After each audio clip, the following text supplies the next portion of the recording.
Hey friends, welcome back to Confidence Coffee, where we keep it real, raw, and a little bit caffeinated. I'm your host, Ashley Henriott, speaker, author, and your go-to hype girl for when life feels like a lot. Around here, we talk about things that keep you up at night.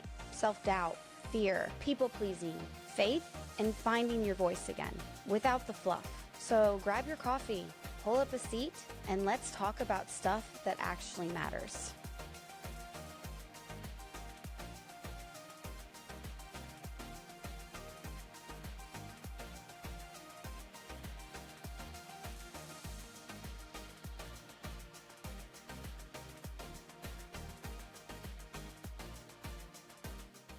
Hey, everybody. What are you doing? I know you're like, oh my gosh, it's only Tuesday, but it's Tuesday, and that's an exciting day because you are here, and that means we're on Confidence and Coffee, and we are chatting with someone very, very special. She is an overcomer.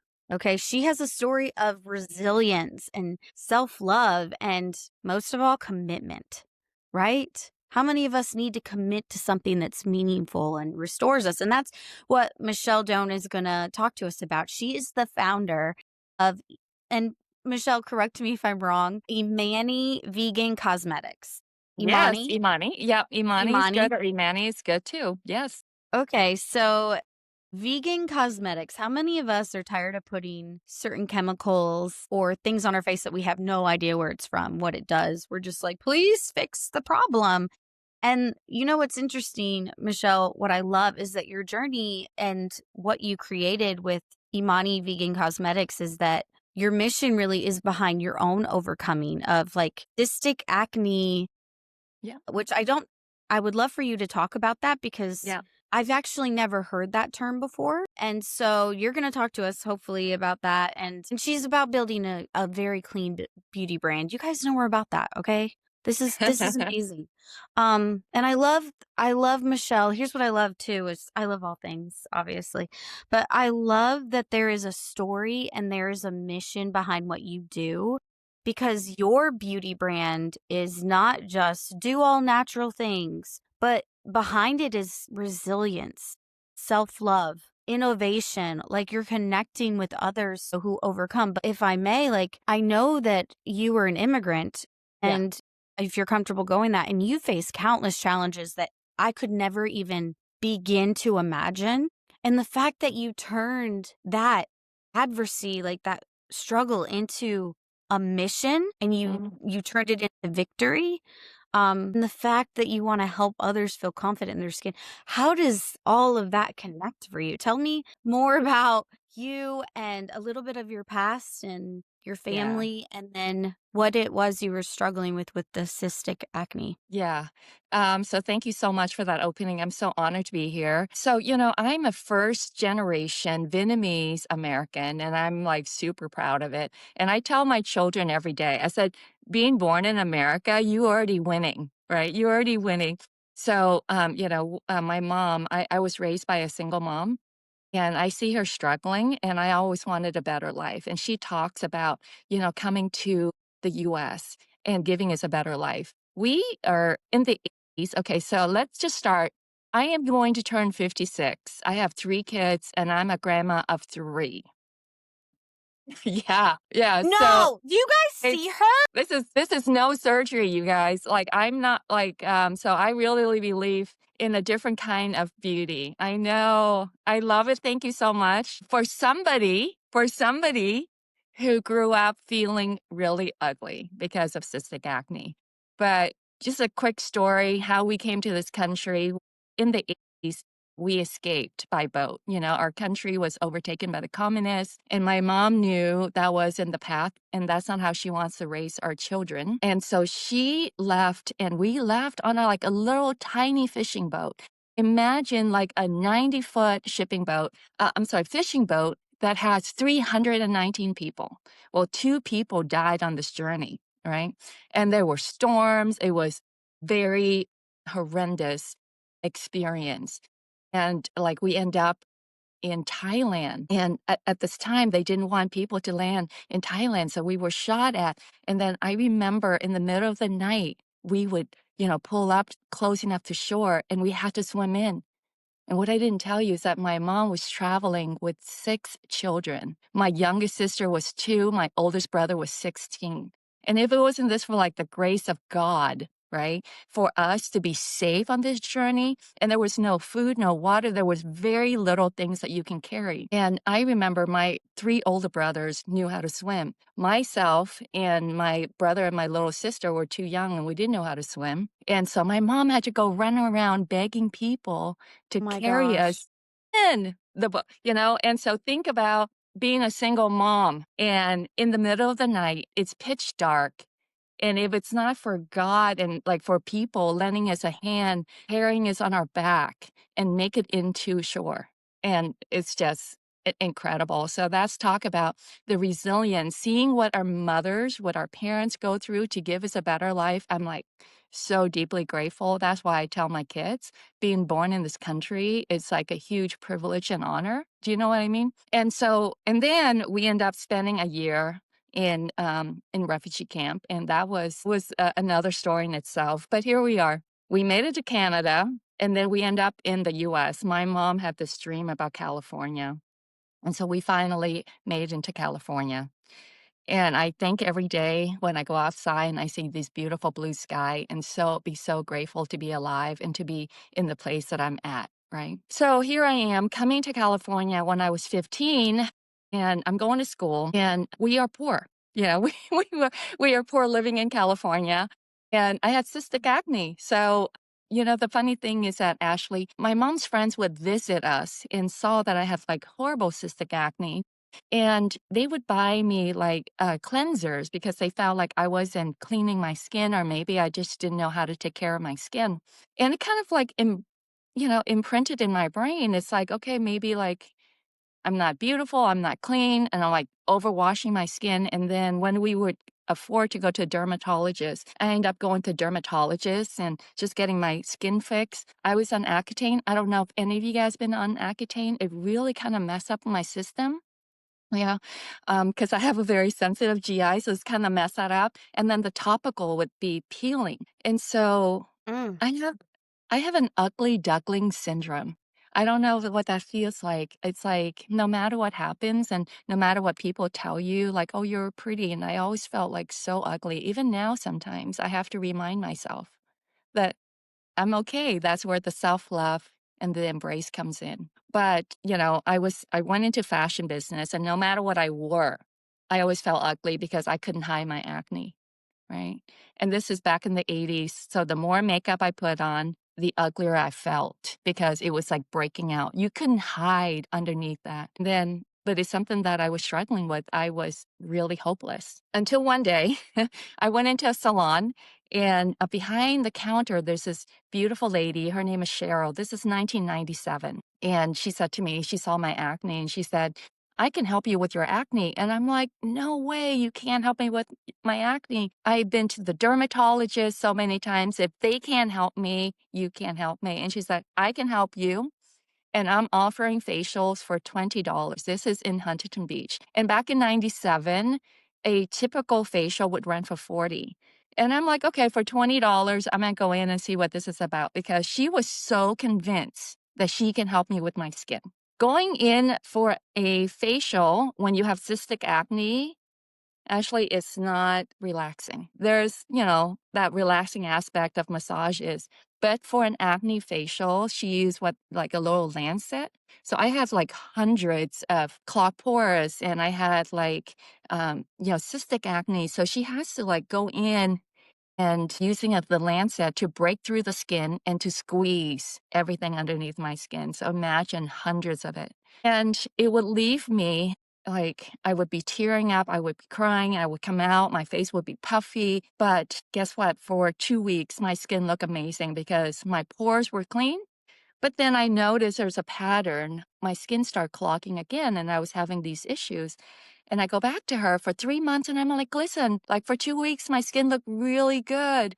And now I was like, what's going on? And she said to me, she's like, I don't know what you put on your skin when you leave here. I'm like, that's a really great question.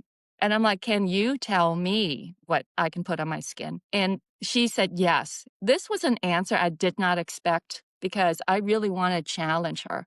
I'm like, so you think you can help me with my acne and you can tell me what I can put on my skin. Now, this is 1997. The internet wasn't as popular. We don't go to the internet, start asking questions, right? We didn't have Google, I don't think. It was We didn't like have Google. that AOL. Yeah, it was AOL and I had Hotmail. I still have Hotmail. But like this is my generation. I'm from the X generation, so Generation X. So, it was just one of those things. I was so fascinated. So I went home and I brought in all of the products that I put from head to toe. I don't know if you guys know, and this fact's been around, is that, annually we use like over an average of 12 products, over 5 pounds of beauty products a year, and then it gets into our system. Think about all the body lotion you're using, all the moisturizer, and everything that we put on our body. We're really exposing ourselves to a lot of different chemicals that we don't really understand and see. This is why reading the label is so critical, right? So anyhow, I brought in all my products and, she was looking mostly just makeup and skincare. And she's like, oh, I don't see the ingredients on here. I said, because it's on the box. It's like, it's not on the package. And she was pulling out this book and, she has this sheet of all of the ingredients. It turned out it was the Comedone. Comedones are ingredients that clog your pores. You know what's so crazy is how many products that I have purchased that, like, even the instructions, nothing is on the product itself. It's on the box that we throw away. It's almost like they do that on purpose. You Yeah, just pointed because that out. Like, I always wondered, like, why are they not giving me the ingredients or anything on the product? Because when I read the box, I'm probably going to forget. Like, you know what I'm saying? I want to go back to figure out, oh, this isn't working, or was I supposed to break out first, or, like all these things. And so, golly, you just pointed that yeah. out, actually. Yeah, Continue. it's real. And that's why, I love like having a really good website, having transparencies when it comes to ingredients Yes. and knowing what ingredients is working for you, right?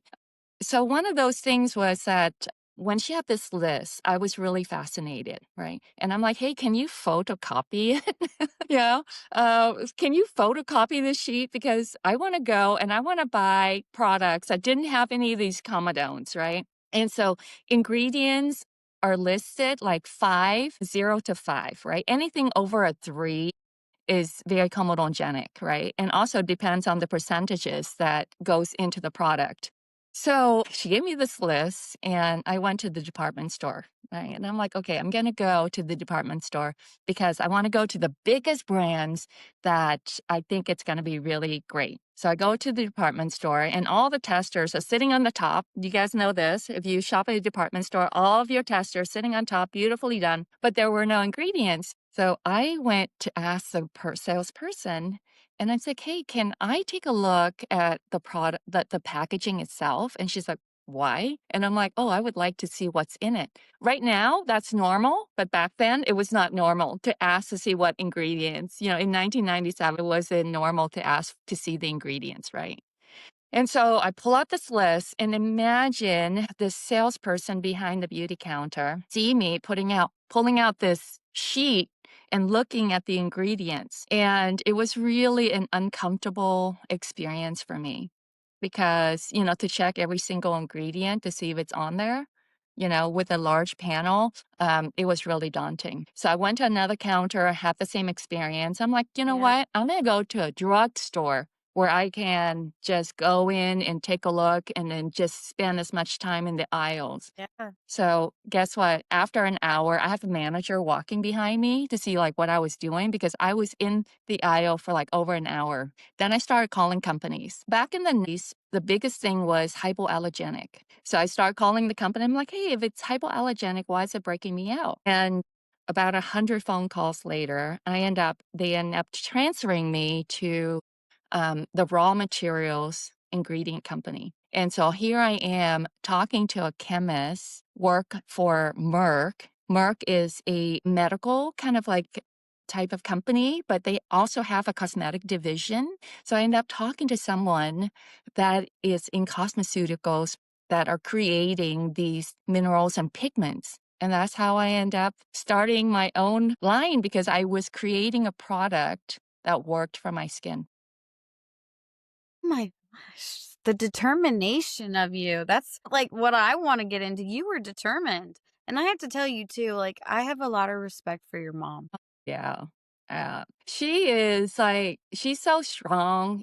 She's in her 80s right now. And, I'm really working, like, I love my mom, but you know how sometimes mom can, this is a really raw moment. Like sometimes mom can irritate you, A like little mom, bit. like, yeah, mom. And so I'm always asking God to give me, the capacity to love and to accept.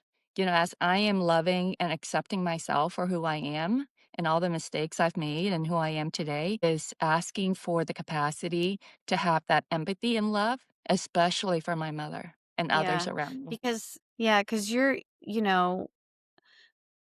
it's complicated because she made sure you grew up in a very safe and very culturally different way than she did.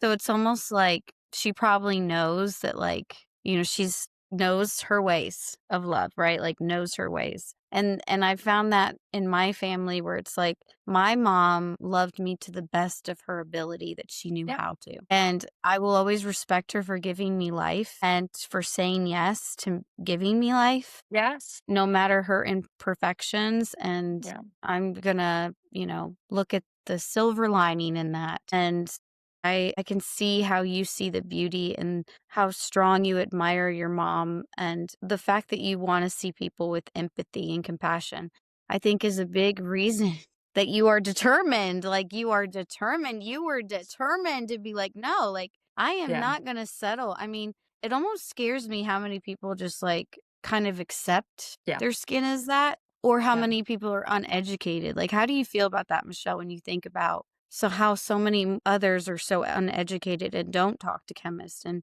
are struggling Yeah. with similar issues? Yeah, I think honestly now the struggle is that there is too much information and sometimes the information um, is incorrect. And so, like how do you unlearn things?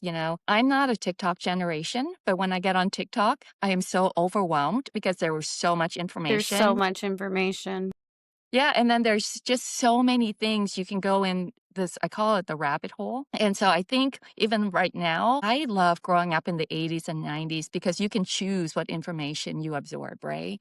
And so for Mhm. us as a brand and for us as a person who has this sensitive skin cystic acne issue, I take upon the responsibility of screening every single ingredient, right? And how does that work into what we do is that natural skincare, let's just say, I know some people love putting tallow that comes from beef, right? And if you're okay with that, that's great. And if that works for you, that's great. And it's a great moisturizer, like it's conditioning. Some people use olive oil, which is really, really great. But when you turn 35, 45, or 55, you're like, maybe I need a little bit more than just moisturizing. Or maybe sometimes the beef tallow can cause me to break out because I have oily skin or I have Oily combination skin. skin.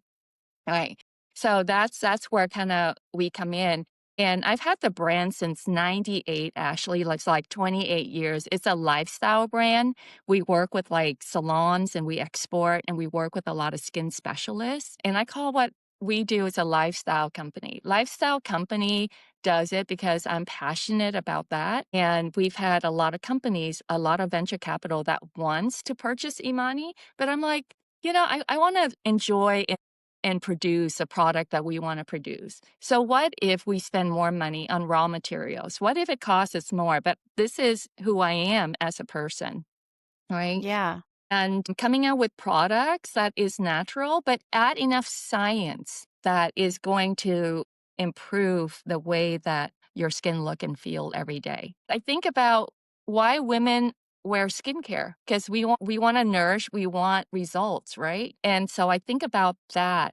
It's like, okay, what do we want to feed our skin? Yeah. And then we find a way to deliver those nutrients into your skin. Yeah. And I think I wonder what you think about everybody wants like a different result or has a different goal. Mine is I've always wanted, even as a young girl, like to always look natural.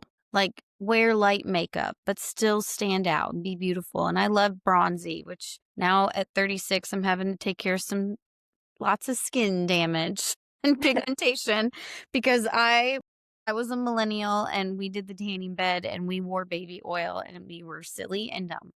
And so yeah, now I'm Yeah. taking care of my skin. I'm curious though, like for me, I would love to know the science like behind glowy skin because my goal is to always be glowy but not oily. So I don't like I've tried the beef tallow and Mhm. I don't have anything against it. I think it does make you look glowy, but there's always like this thing of like, but what is it actually doing to restore or rejuvenate? Right? Because that's what I'm trying to do is restore a lot of the damage I've already done to my skin. Yeah. Yeah. Can that even happen? Like, and then I want to know the science. Like, what's the science of glowy skin, right? Okay. Is Yeah. it simple? Is it tell me all the things. It can be simple. So, like there's so many products, so many skincare, and there's so many promises, right? And I think about this quite a bit. So I have what I call my 3 Ps of skincare philosophy. Okay. The first P is potency. Okay. So potency is about like the percentages of an ingredient in a formula. So brands can put point zero, like a tenth percent of a ingredient, say it has vitamin C or it has like all of these active ingredients in it. But does it really do anything for your skin? And so Yeah. we think about like the potency, the percentages of in it, but sometimes you put too much of something into a product can also damage skin. Let's just say if you have sensitive skin and anything over 10% vitamin C, it's going to irritate your skin because you think, okay, then more is better. Now, if there's a balance, understanding the pH and how the skin functions. So understand the potency of the percentages of the active ingredient that you're putting on your skin. That's the first P. Second P, I call it the penetration, is how are they delivering these ingredients into your skin that can actually make real changes, right? And so what does that mean? It's like for us, we use a patent process and our skin is protective, right? You don't want just anything to absorb right into our system because our skin is the largest organ. So we think about a patent fermentation process, right? And this is from Korea. What we do is we take simple molecules, like we take ingredients and then through a patent process, we break it down to smaller, simpler molecules. So, meaning, like for all the nerds like myself out there, think about a molecule could be 200 parts per million. Through this process, we can break them down to smaller, which is 2,000 parts per million. What that means is that it's going to absorb better into your skin. And the third P is proven. Has it proven? Has it been clinically tested? Have testimonial before and after? Those are the 3 Ps. But the biggest two is potency and how is it going to deliver into your skin. Right. I think a lot of us waste money buying products because it's like the next big thing on TikTok. But when we buy it, we're Yeah, it's really disappointed. like a diet trend. Yeah. Like, what's the next big skincare Yeah. miracle? And I look at skincare as, how we take care, like if we go to the gym or if it's like what you said is a diet, you don't get the result just doing it once or twice a week. It takes consistency, right? And it takes simplicity. And so imagine if you got the potency and the penetration right, you can probably use 2 products and still get incredible results. And that's what I think a lot about because I am really is a minimalist at heart. I don't wanna use 10 Me too. products. I'm like, I how don't do I either. who has time for that? And even if I had time, I don't wanna do it. That's me. I don't want to like Yeah. spend forever on my face. Like, I want to take care of my face, but like, I want it to fit into every season of my life. Like, I have 4 kids. Oh my god, Yeah. congrats. Like, I'm running a business, like I have podcast interviews every day and I'm grateful for that. But it's like, I never That's a want to lot. not take care of myself, but like, Like, I tried the 10 products, the 5 products, and I hated it. I'm like, "Which one do I do first? Which one?" So Like, I I think just wanna do, like, 1 or 2 I'm okay with. Yeah. So, like, we recently launched a we call it the soft cloud foam cleanser, which is SLS free. All It's free of all the junk ingredients. We use botanical, it's like a plant-based sulfate, and then we put in what we call like a fermented rice, which is like a sake, and that helps to turn over skin cell. Now, here's the thing, a good sunscreen a lot of the times has a lot of silicones in it, right? Or it's I don't like the chemical sunscreen. I like the mineral-based sunscreen, but it does have like a nice thick layer. And so, how do we clean our skin without stripping our skin, right? And so, it took us like 18 months to develop this cleanser that anyone can use. I put it in the shower. My husband uses it and he's like, I really love this. You squeeze it out as a foam and it takes you literally 30 seconds to wash your face. But how do you get all the grime, all the SPF and everything? Yeah. Or if you wear long wearing makeup, how do you get all of that off without stripping your skin? So that's what I think about. And then I have what I call a probiotic, like a super serum. It's like 0% water, 85% lactobacillus that helps to rebuild the microbiome layer. It helps to smooth your skin. So if you have really textured skin, this is going to help to do that. And then my favorite product is the vegan halo collagen. It has over 16% collagen, but it also has actives and a yeast in it that helps to activate the collagen builder. That's how you get like in 3 steps. And if you use it day and night, like your skin, you're going to see the progression of your skin. Simple. Yeah. Collagen is really big right now. It's, like, something we're all talking about that we know we need. Like, our body needs to produce that makes our skin strong. And so I'm big with that right now. I'm big with collagen. And so how would anybody, I'm curious, like the products that you have, what makes it stand out? Like what are the skincare myths in your own research as you've done this? Like why more products don't always mean better results, right? Like I would love for you to talk about like how we can use just like the few right products Yeah. and how yours stand out? And then what are things that people maybe believe, like the a 10 product process or something like that? I'm just curious if you wanted to touch on that. Yeah. Like I said, is that it's about function, it's also about ingredients, right? And as a consumer, like I also want to see what's out there. And it just does my head in. There's so many products, so many beautiful packaging, but as a consumer, it's really confusing, right? And so, first, understand the ingredients. And then, second, is if you're wearing it for a week to 30 days, is it changing the way that your skin look and feel? Sometimes we are so locked into a product that we have to be looking at it from a different angle. Does my skin looking as just as good or looking better as I'm using the product, right? And I believe our relationship with ourselves, for me, is at night. Like when I am cleaning my skin, I'm putting on, my serums and I'm really close up and I'm looking at everything, right? And I think that's when the relationship with myself, because sometimes I find my that voice to be critical. It's like, oh my God, look how old we are. Look how many wrinkles we got. And I change that narrative in my head. And I'm like, look, we're doing something really great for ourselves. And yeah, I can see things looking better, right? So ingredients and also how the delivery and at the end of the day, is it doing something great for your skin? If it's not doing something great for your skin in like 14 or 30 days, that's not a product for you.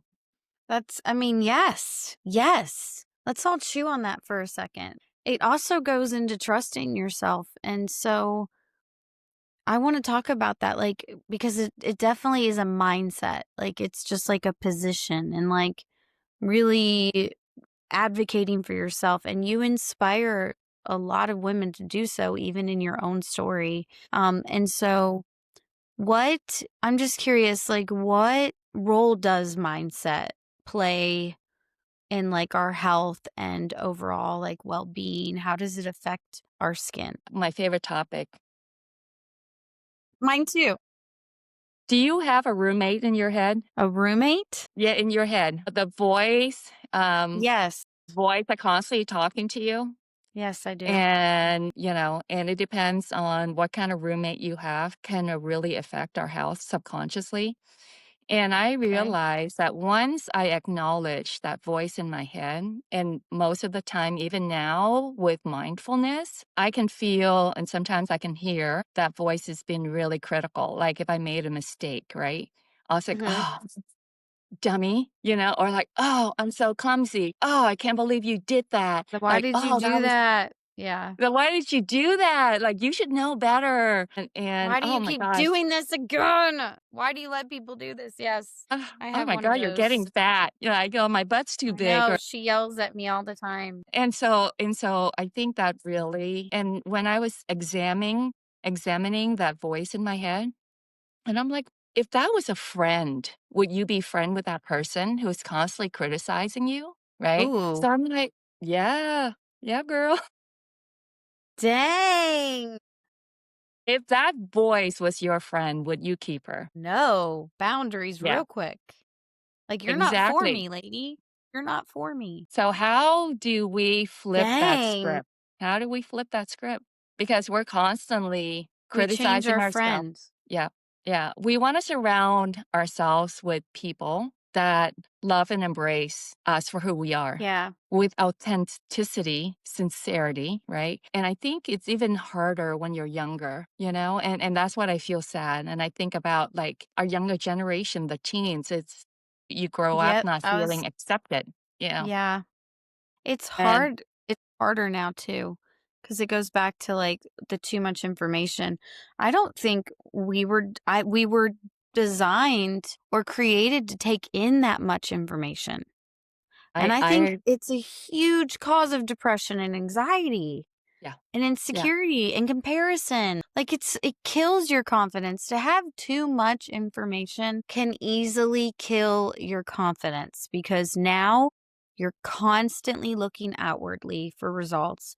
You're constantly comparing, you're changing your goals, you're figuring out what to do, and you are keeping negative Nancy in your head rather Mhm, than positive realm of like trusting yourself and advocating for yourself and making right decisions and believing in yourself to even do this research, right? To even really invest in yourself. Like, yeah, it makes me sad in that regard because of I have teenagers and I feel, excuse me, sad for the world that they have to grow up in. yeah. Think about all the information are coming at us with what you just said, and then you magnify that with the voice that we have in our head that is constantly criticizing us, right? And Yeah. so and how I did is, I actually read a book that really changed my life, and it's called The Art of, Living, and it's by a, monk. He's like a mindfulness master. He's a Vietnamese pen, right? And when I'm not really a reader, right? I'm a little dyslexic, so like reading, I'm Me not a too. I'm yeah. dyslexic and I wrote a book with Penguin Oh my House. god. I'm gonna read your book or I'm gonna download on Audibles because that's what I do. I think And you'd I love the believe name of it. It's called Confidence is an Inside Job. okay, I love that. I love Mhm. that. And I believe in habit stacking. So I would listen to this book when I'm cleaning or when I'm going for walks. And the first thing is that being mindful of the voice in your head. And I call it like the mind garden, right? So when we're not mindful, all these negative conversations or criticism of ourselves, it's like weed Mhm. growing in our garden. And so I go in and I pick out those weeds. So when I have a negative thought, I go and I pick that weed out. I'm like, I don't need that. This doesn't belong in my garden. This doesn't benefit your garden. It's killing it. Like Yes. and yeah, keep going because I wanna add on to that. Go, go, go. Keep Yeah, going. no, but that's the whole thing is just the first thing is know that you have that roommate in your head. And it's like, I wouldn't want this a person as a friend, right? And so when you Yeah. find yourself criticizing myself, because I do that sometimes still, and I'm like, yeah, we're not gonna go there. I'm gonna take that out. I'm gonna plant with something, Amen.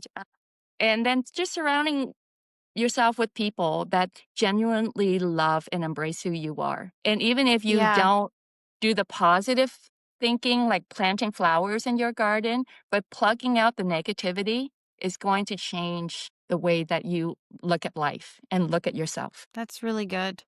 'Cause you're giving them one simple step, like, "Okay, I'm not asking you to, like, overload yourself with all these positive affirmations. Let's just, like, get rid of this right now. Let's get rid of this." And I think everybody has a different process because 'cause you'll hear a lot of people talk about replace, and think that can work too, right? Because 'Cause I'm a confidence coach. But, like, I heard this quote, and it honestly stuck with me forever when you talk about weeds. And somebody once asked me when it came to negative thoughts and stuff, they said, "Ashley, what happens to a weed when you stop feeding it? Mhm. It dies. Yeah. You gotta starve it. Yeah. Stop validating those negative mindsets. Stop validating those inadequacies that you believe about yourself. You're creating this limited belief within yourself, and you're feeding it and you're making it stronger, and it's compromising your soil, and it's starving out everything else that is so beautiful. So then you will become the weed. Yeah. And I believe that with this, like, I believe, and I love that it's a lifestyle. I love that you're not just talking about a product and results, but you're talking about truly meeting people where they are and really giving them healing. Cause that's what it Yeah. took for you. Yours started with like overcoming your mission, your story in that regard. Personally, how did you starve your weeds? Okay. Because, yeah, First, recognizing it, that it's there, right? And then second is that when it comes into my mind, I recognize that I'm having this negative thought and that I just let it pass. And just like, yeah, not gonna go there. I understand my pattern and yeah, I'm not gonna feed it. I'm not going to. So I'm just letting it pass. So as seeing that thought passing through my mind and it goes out from one ear to the other.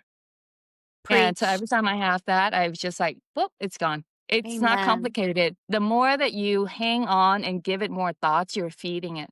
So don't think about it too much. It's like, "That's a negative thought. I don't like that. I don't want it." And that's it.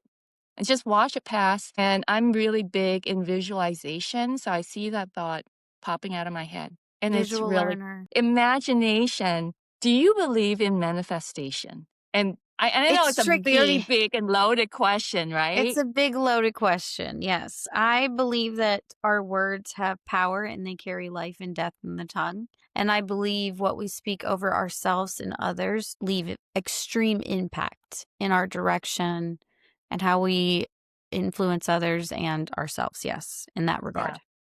But yeah, Wor go ahead. yeah. Words and thoughts and everything, because like, we're made of atom, there's a really energy around that, right? And I have a Yes. girlfriend that loves manifestation because she's like, "I manifested everything in my life." And for the longest time, it was so annoying. I was like and I'm like, "Okay, well, that works for you. I'm really happy for you." And she's like, "You should try it." And I was like, "Oh my gosh, shoulda, coulda, whatever," right? But it made me review in my life. So now let's just talk about God for a second. And I go to Do it. church. Okay, okay. I am Buddhist, but I go to church with my husband because he's a Christian, right? And I see people. Really? Yes, This yes, is absolutely. interesting to me. I'm a Christian, but okay, please tell me more. Okay, so I go to church and I see people with their hands open in prayer, like, during songs and stuff. Yeah, And I worship. worship, okay. Right. And then I'm like, wow, they look so happy. Like they're in this place of receiving. And I try to mimic that. Okay, maybe I'm not, I need to be in this worship and put out my hands in receiving. And I'm not feeling it, right? And I'm Yeah. going, why is that? Like, that's not does God not love me? Like, does he not feel? So but then I Yeah. realized that part of me goes back to maybe I didn't feel like I'm worth it. Maybe I am not feeling worthy. And so I checked my receiver. Am I open to receive?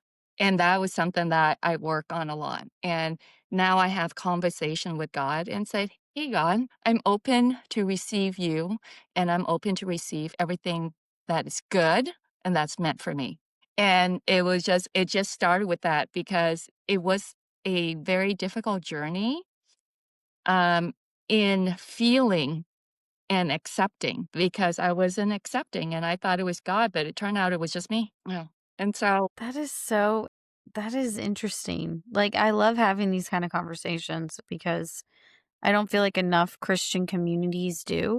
I feel like they're very closed off because it's like, what do you think? Do you think that people have cooties that have different beliefs than you? I mean, it, like, are you that insecure in your beliefs that you like don't want to hear out other people? Because you could teach me something and I could teach you something, right? I think that open dialogue is vital.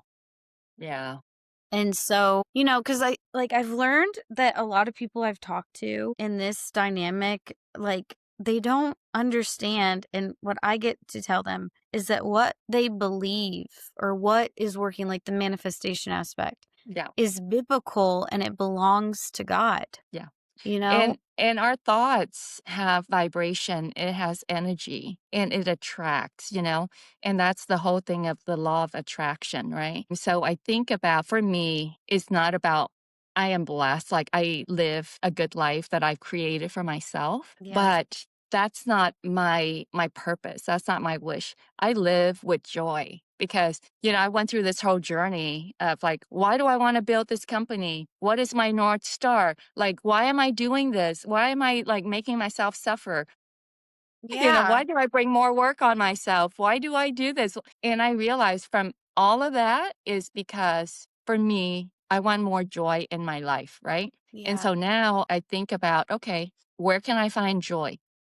Right? Joy for me sometimes is in a cup of coffee when I wake up.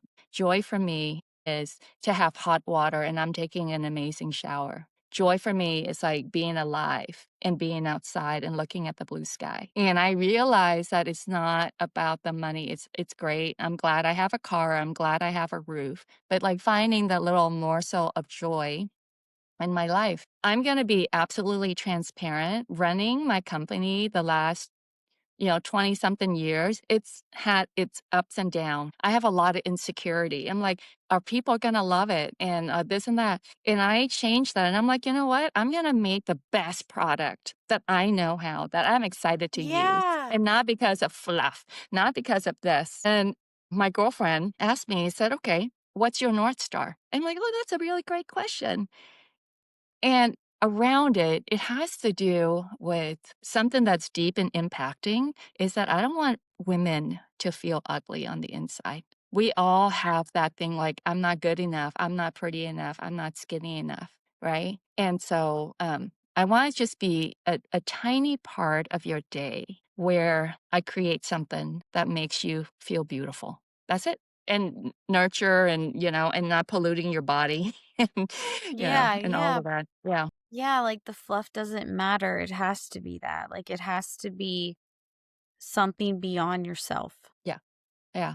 Yeah. And I love hearing from our customers, good or bad and ugly. I read it and I read all the reviews. I screen everything. It's because how we get better is listening to our audience, right? Yes. If you don't like the way something look or feel, I'm like, okay, maybe there's an opportunity for us to improve that. Because I am here to serve. I'm here to serve my community. I'm here to serve people around me. And then from a servant leadership is what makes my life so fulfilling. Amen. Amen. And you have the aura of someone who is so humble and so generous. And you have so much appreciation and thankfulness, and that's very refreshing to see in the world that unfortunately we live in. Mhm. And that brings me joy. When I get to connect with people like you, Michelle, that brings me joy that like there's Mhm. still such beautiful, authentic people Yeah, out there that really do want to help people and love people, yeah. and want the best. And it's like women like you that have to stand out and have to keep doing what you're doing. And so I know that my motto is, and I don't know why it makes me cry because I think we get so caught Oh. up in it. But you've been doing this for 20 years. Yeah. And I've been doing what I've been doing for 5 years, and I had a very humbly beginning. We lived in abandoned houses, we moved all the time. It's in my book. Like, Wow. I was supposed to be an abortion. Wow. It's all in there, but I'm thankful. I'm really thankful for my humble beginning because I get to remember not that it identifies me, but the pain points, the insecurities, the feelings of being ugly, the struggles, so I can connect with those same people. Cuz like Michelle, your story, your testimony, I can't relate.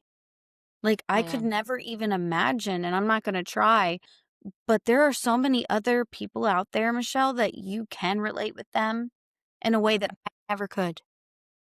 And I yeah. think there's so much beauty in that. There's so much unity in that. And I think you have a calling on your life. Like the fact that your heart is to serve, that is really what we were created to do. That's all we Mhm. were created to do is serve.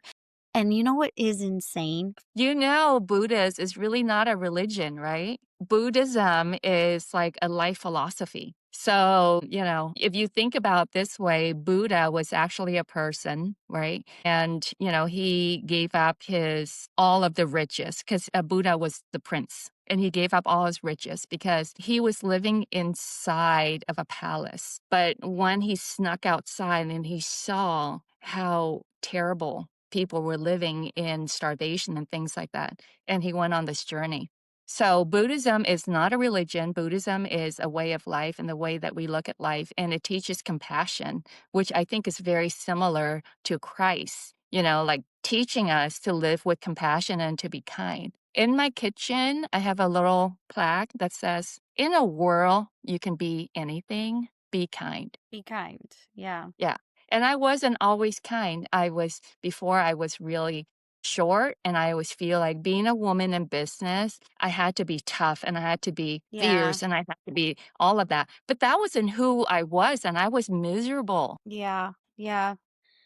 And being in a past of trauma, I felt like I had to be cold and Yeah. guarded because I didn't want to be hurt anymore or disappointed. And I've learned that to trust myself. I've learned my own competence. I get to teach others the Yeah. same thing. Yeah. But Michelle, like I'm so honored to have you. And what we wanted now, we Hmm. prayed for years ago. Hmm. Wow. Wow. Yeah. That's really impactful. I was thinking about what you were saying is that, thinking I love hearing your story. I'm gonna download your book because I want to hear about your story. And I narrated it too. okay, well, I'm super pumped now. And the other thing too is that I always look at people differently now because look at everyone. They have a story. They have a story, and They have a story. sometimes everyone has a story. And some are, more triumphant. Some are just more of, run of the mill. But everyone has a story. That doesn't Yeah, mean it's less important. And so that's why I'm just massively curious about people around me. I want to hear all about you. I want to hear about like, what make who you are today and, what I'm the you want to same way. be and what's your life purpose, and because we're so busy Yeah, in creating a life and we're so polluted with all the noise and the news and the political and everything else that sometimes simplicity of friendship and family and and community is all we need. amen. Amen. I love you. You have to come back. This is I why, it that's funny. This is what got me started in podcasting is I Yeah. don't like to talk about myself. I have a really Mhm. hard time doing that.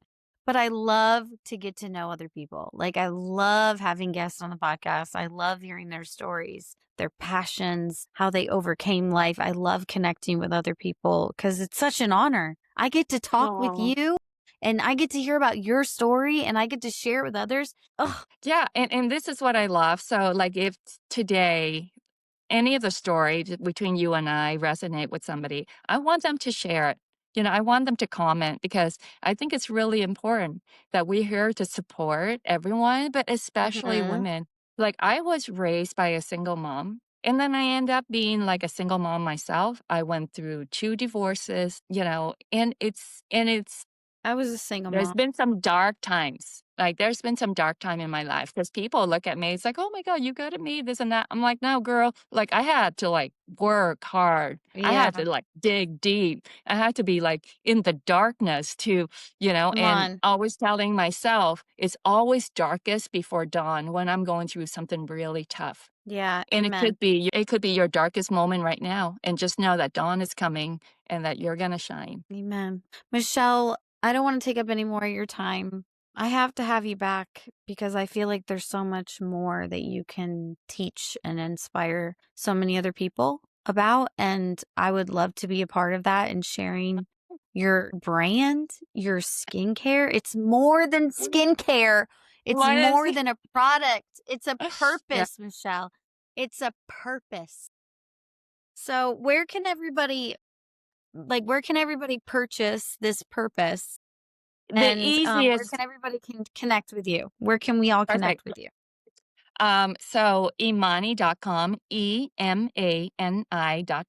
is where you can get our products. We have a 30-day money back. So if it doesn't work for you, hey, love it or send it back, right? So that's our philosophy. Or you can find it on Amazon. So if you have Amazon Prime and you're loving it and you want to, so yeah, on Amazon as well. But there are some retail stores, natural and organic. We just don't have a lot of footprint in that. Like if you live in Indiana, I'm sorry, I don't have any stores in certain states. But Imani.com Yeah, would be really great. And we can, be there to really support you in any ways. And yeah, I'm happy to come back anytime because I'd love to talk about not just about Imani, but it's about others and yeah. share some of my journey of, finding this peace and joy within myself and the relationship that we have with ourselves. Amen. Michelle, it was such an honor to have you on. You guys, if this episode, like, inspired you, it touched you, you felt seen, you felt like, "Hey, you're in here with us having coffee," let us know. Like, we are women who want to know. So, wherever you are on social media, wherever you are listening, if that's on YouTube, obviously don't forget to subscribe. Women empower women. Share it in the comments, okay? If you're listening wherever you listen to podcasts on Apple, Spotify, Yeah. wherever, Yeah. don't forget to leave a rating and a review and tell us in the comments. I love to read comments. I'll show Yeah, me Michelle some of too. her. I'll be like, here's some reviews about you, Michelle. Oh my God, I And would love then, to see them. yeah, tag us online. Michelle, thanks again for coming on. And I will see you guys next time on Confidence in Coffee. If you loved that episode of Confidence in Coffee, stop right now. Go leave a rating, a review. Tell me how this podcast episode inspired you. How did this inspire maybe a friend that you know? I would love to hear your testimony. Maybe screenshot, tag me in it on social media, wherever you are, so I can celebrate and share it with you. These ratings, these reviews, your subscriptions to the podcast on YouTube and anywhere you listen is so helpful to get this community growing, to get this message out. It takes you 2 seconds to make such a huge impact, so don't forget to do that. And I will see you next Tuesday on Confidence and Coffee.